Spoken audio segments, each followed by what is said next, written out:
Arc 4. Slapping the Pretending to be Poor, Rich Second Generation. Chapter 1. Xu Sheng and the Tianqi Emperor stayed together for a lifetime, but they never had a red face. Before the Tianqi Emperor's death, he'd firmly pulled his hand, desiring to take him with him. His eyes, full of crazy love, was touching. Zhu Yunsheng didn't hesitate to agree. After seeing his instantly brighter eyes, he deeply felt that he'd made the correct decision. Back in the Xianghai space, he stood in the stars to absorb the world's power. But he sensed that half of the power of the whirlpool had been extracted. He couldn't detect where it had flown. How was this possible? Could it be the Lord God? He frowned and soon rejected this idea. If the Lord God could plunder his power, it would have already discovered his existence and was sure to think of ways to kill him. But now had no signs of movement. It was obviously not the Lord God. So who could it be? An idea faintly emerged, but he didn't dare ponder on it. He feared that the greater the hope, the greater the disappointment. After absorbing the power, he fell into a deep sleep. When he woke up again, he was sitting in a bright classroom, a loud sound of reading in his surroundings. He glanced at the English book in his hand and immediately found the part that was being read aloud. While following the crowd, he quickly scanned the contents of the AI. After visiting many stallion upgrade-style worlds, he finally entered a BL world. The body was named Lin Chengze. His parents were dead, leaving him hundreds of thousands in bank savings and an apartment. The original owner could have relied on this money to study until university, then look for a job, living a smooth and steady life. But he happened to be a very vain person. He had serious money worship. When his parents were alive, he wore brand-named clothes and watches, but after his parents died, his lack of self-control intensified. Hundreds of thousands in saving was soon squandered by him, leaving nothing left. Having no alternatives, his thoughts went awry. He was gay and had a strong sense for the same kind. He found out that a rich second generation in his class was also gay, so he deliberately seduced him. The boy was very promiscuous. He originally wanted to play with him, then get rid of him with some money. How could he expect to overhear Lin Chengse chatting with a close friend in the bathroom, saying that he just wanted him for his money, and also saying that he had more money than sense, etc.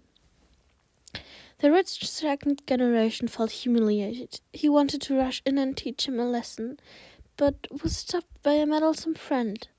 They said that it would be better to play with Lin Chengse than throw him away, letting him regret his actions and lose all face. The rich second generation thought it was a good idea, so he pretended to be bankrupt and looked to Lin Chengse for refuge, while also intentionally introducing Lin Chengse to his wealthy friends.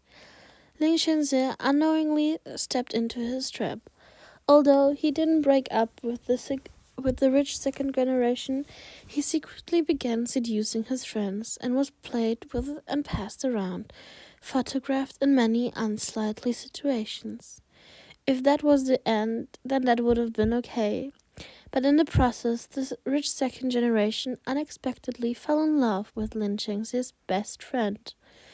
When they were discovered by Lin Chengse, the rich second generation bluntly laid his cards on the table, exposing that everything was a scam. While Lin Chengse was astonished, those photos were posted on the school wall by the rich second generation. Not only did Lin Chengse lose his friends, he also lost the opportunity to take the college entrance exam. He eventually had to rely on selling his body to live, then finally contracted AIDS and died like that. After his death, his best friend just sighed, and the rich second generation just scolded that he deserved it. After looking over Lin Shengzi's life, Zhou Yunsheng's face turned completely black. He slowly looked towards the handsome boy sitting on his right. This person was the rich second generation that pretended to be poor, this world's protagonist's gong, Ji Han Yu. The protagonist show was the original owner's best friend, Fang Yuran. He went to a different school and was the white lotus type. Between a green tea bitch and a white lotus, you didn't need to think to know who the protagonist Gong would love. At present, Ji Han Yu had already faked bankruptcy and was living in Lin Shengzi's home. Furthermore, he'd developed inexplicable feelings for Lin Shengzi's best friend and roommate, Fang Yuran, and was secretly seducing him. And under Ji Han Yu's inducement, Lin Shengzi fell for his uncle, Cao Mo Kun, and was also secretly seducing him. Of course, Ji Han Yu's love eventually came to fruition, while Cao Mo Kun regarded Lin Shengzi as heir. Lin Shengzi repeatedly hinted to Cao Mo Kun, but he didn't respond. He eventually had no choice but to transfer his target to seduce others, which set his cursed future in stone. Understanding his situation, Zhu Yunsheng wiped the expression of his face and looked over Lin Shengzi's death regrets. The first regret was falling into Ji Han Yu's trap and being completely ruined. The second regret was not taking the college entrance exam and studying in college. The third regret was being reduced to prostitution and not being able to support himself financially. Fortunately, the current Lin Shengzi had only just started seducing Cao Mo Kun. The other man was a mature adult, not willing to bother with him, so he had merely privately warned his nephew to not be cheated. So he still had time to avoid the pornographic incident. The last two wishes were simply a piece of cake for Zhou Yunsheng, whose IQ reached up to 180. Thinking of this world was also not too terrible. Zhou Yunsheng picked up his English book and narrowed his eyes, smiling. As a petty, revengeful villain, only avoiding the danger was not his style. He also planned to ruthlessly slap Ji Han Yu's face to let him understand that the world didn't revolve around him. Shengzi, let's go. When the bell rang, Ji Han Yu picked up his school bag and kicked Zhou Yunsheng's chair. He couldn't wait to see Fang Yuran. Yup, wait for me. Zhou Yunsheng leisurely packed his bag. Ji Han Yu's face betrayed annoyance, quickly exchanging a malicious look with several of his friends by the classroom door. All right, let's go. Zhou Yunsheng pretended not to notice, throwing the school bag over his shoulder and walking ahead. Back home, Fang Yudan was wearing a Winnie the Pooh apron and cooking in the kitchen. His pretty face was smoked red by the stove. He looked very fresh and lovely. Ji Han Yu's eyes brightened slightly. He immediately flung his school bag onto the sofa and walked in to help. The two bumped heads, speaking in whispers. They looked very close. Lin Shengzi thought that the kitchen was disgusting. He wouldn't voluntarily set foot in it, so he never noticed the ambiguous actions between the two. Now, Zhou Yunsheng also wouldn't join in the fun, carrying his bag directly into his room.